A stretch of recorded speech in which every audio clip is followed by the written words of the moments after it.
What's going on, everybody? It's Wicked Wolf here with today's video about Call of Duty Cold War. Specifically, its multiplayer. I'm going to be going over kind of my thoughts of it and the general review of what I think about this game, specifically in terms of the multiplayer aspect. I utilized Call of Duty's free access week that lasts until December 24th for this season of one, and so I wanted to go ahead and just give you guys my thoughts and what my expectations were coming into the game. This is going to be team deathmatch on Garrison. You can see my stats in the top right. This is just coming from a previous game in theater mode. To go over kind of the general expectations I had coming into this game, they were actually pretty low. Based on what other expectations and reviews were of the game, I didn't really expect to see anything special. However, I will say this: Call of Duty in this time actually gave me a game that was actually kind of fun. I have found that I do return to this game from time to time during this free access week because it's unique in some ways, and I can appreciate the effort that they made in this game to try to create a distinction from previous Call of Duty titles. And what I mean by that is just the style of the game itself is different. You can see there, melee does not dominate this game. You can't commando somebody like you could in Modern Warfare 2. I know that's been kind of long gone removed from Call of Duty titles, but in this game, it really rewards strategy. Placing and positioning in this game for maps of any kind of game mode really is the difference here. You can see in this game, I'll really hold this this little cross tower. I don't even know what to call it. That's between sort of all three lanes for the map, and I have to admit that's one of the downsides to the actual maps themselves and the multiplayer experience is that the maps kind of suck. Like, you can definitely tell that some positions are favored and other parts of the map are just pointless. You don't even need to run around in them. You don't use them. Nobody really utilizes sections of certain maps. And in this one in particular, at Garrison, if you're holding the position I'm holding, you have a pretty fair chance of doing really well. Now, on the contrary, spawn locations are also kind of a downside when it comes to the map experience. Like, for example, where I spawned on the one side and I was able to get to this tower and secure it first, really, I felt like we had an advantage as a team. And I have played this map since this game, and I've spawned on the opposite side, and I can attest to that really, if you spawn on the flip side of this map, you kind of have at a disadvantage when it comes to dominating those lanes, because it's a lot harder to monitor from that tower on the opposite side. But regardless of Garrison, overall, most maps are like that. Most of the maps that I came through and experienced really are, they're not forgettable, but they're not amazing. And the reviews from other people really nailed it, where it's like you're kind of chugging through the three lanes on these Cold War maps. It's not so much flanking doesn't get rewarded, speed play doesn't get rewarded. That run and gun style is kind of eliminated out of this game because strategy and positioning dominate. You don't have to be a good run and gunner, drop shotter, trick shotting and doing things like that. If you just have a really good mid-range weapon and you and a teammate or somebody can kind of hold a position. And I don't mean camping. It's not like Modern Warfare where people camp and spawn trap people. I mean holding a position. Being able to run around a building or two, or holding a position within a room or something that's actually strategically advantaged for you to hold. That's what you find in this game, is that it really rewards people who are a little bit methodical. And you'll see that I do get killed. Like, there are avenues that you can take. You can still flank in the game, sort of. But overall, the game is kind of fun if you have low expectations. If you have high expectations coming into the game, this game is going to disappoint. And that's the sad reality, but it's the truth. It will disappoint you. When it comes to the guns, there's no depth to gun variants, to guns themselves, to the perks. Their wild card thing that they have going on is actually pretty cool. I like that, where you can double stack perks or you can swap out things. That's really neat. I want to see that return in another Call of Duty. But the guns themselves, no. It heavily favors people who are higher ranked. In other Call of Duty, some of the best weapons were the ones you started with.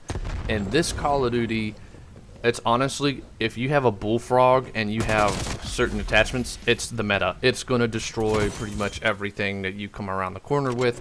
It doesn't even matter if somebody has the drop on you, you're going to win that gunfight. That, to me, that's not fun. And I don't think that has a place in new Call of Duties, and I'm really disappointed that that is in this one.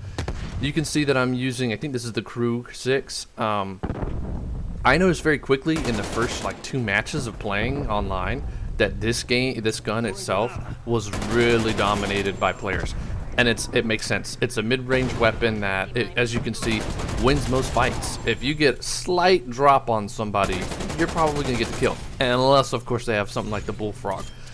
But that's just, you know, when it comes to the gun variants, you don't get rewarded really with a plethora of guns and gun variants that you can really utilize to your game style. Sure, they have certain things like, you know, suppressors and a few modifications that are unique in some ways. It could really alter a gun, but overall, at the base level, some guns are just better than others, and that's just how it is. And you can change your style. You know, if you're somebody and you want one of those like marksman rifles, I'm sure you could probably take one and modify it and really style your game to that gun and get a lot of kills and do really well. But the reality is, if you had some gamer pro or somebody just come in with a bullfrog silenced and all modded out, they'll just come around the corner and just destroy you when they get the chance. And that's kind of how the game rewards players. That's one of the complaints I have about it in terms of the review. The maps, they lack a little bit of depth, just like the guns and the gun variants. Moving on to some other topics about the game itself. The whole battle pass deal, I don't know how I feel about it. I'm gonna be honest with you guys. I'm not a big fan of spending additional money on top of base games. So when you pay $60 for a game and then you pay for another $60 and $60 here and $60 there, you get all the DLCs, you get all the season passes, blah blah blah blah blah. By the end of it, you paid hundreds of dollars towards one Call of Duty title, and then in the next season or next year or two, you're gonna end up doing it all over again when they come out with another recycled Call of Duty game.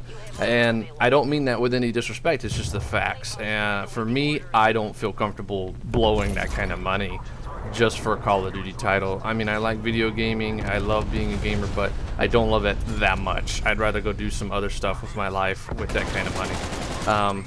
And look, that's another example right here. That melee just did terrible. It totally missed me. And the finishing moves that they have in the game, some of them are cool, but once again, it just doesn't captivate me like I would want it to. And that's the general gist of my review, is that Call of Duty Cold War, the multiplayer aspect, has a lot of elements that could have been great, and it just fell short of that potential. It feels like they had an idea and then they sold out of it, or that somebody came over and changed directions with it, because it went from something that could have been similar to Modern Warfare, to be honest, and then changed to like an arcade shooter. Like, I could easily see this being adaptable into the Wii or VR or something like that, and playing that game this way, because that's how it feels. It doesn't feel like a normal Call of Duty game where you can run and gun, you can drop shot, you can come around the corner, you can jump, you can shoot, you can do all these things. This one feels like you gotta take it almost like a Medal of Honor approach. You kind of have to be a little bit more methodical. You want positioning. You don't really push the flank as much or as often, and you're not really interested in flipping spawns as much as you are just holding the mid-ground lanes. I don't know if that just changed the gamer style, and that might be the case, but what I've noticed is in this game, I don't find a lot of old elements to Call of Duty titles like Modern Warfare 2, Modern Warfare 3, Modern Warfare, all those kind of titles. So this game is not like them. It's not like Advanced Warfare or Infinite Warfare or any of those either. It's a little bit different. But look at these melees. You can just see I was missing them. They're just not reliable. And so when it comes to score streaks, they're okay. But they're nothing special. I don't feel gratification in getting any kind of score streak, to be honest.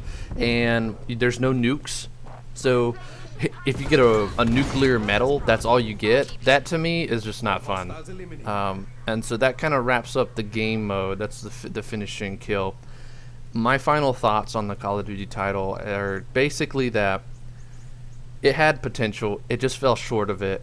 I would buy this game on discount, maybe like 20 bucks, 25 bucks, but I wouldn't pay anything more for that. You're welcome to buy it, but I recommend trying this free access week first. It definitely gave me perspective on whether or not I wanted it. When it comes to the quality, it's less than great. And these are just the weapon attachments that I was using on the group, but it had potential to be better than it is. I am disappointed with this game somewhat, but it's a fun kind of like arcade. It feels like a C+, B- Call of Duty title at best, and it kind of shows that. Well, thanks for watching, guys. Let me know what you think in the comments below, whether you share the same ideas or what your thoughts of this Call of Duty title are. I appreciate you taking the time to watch. Thank you. Until next time.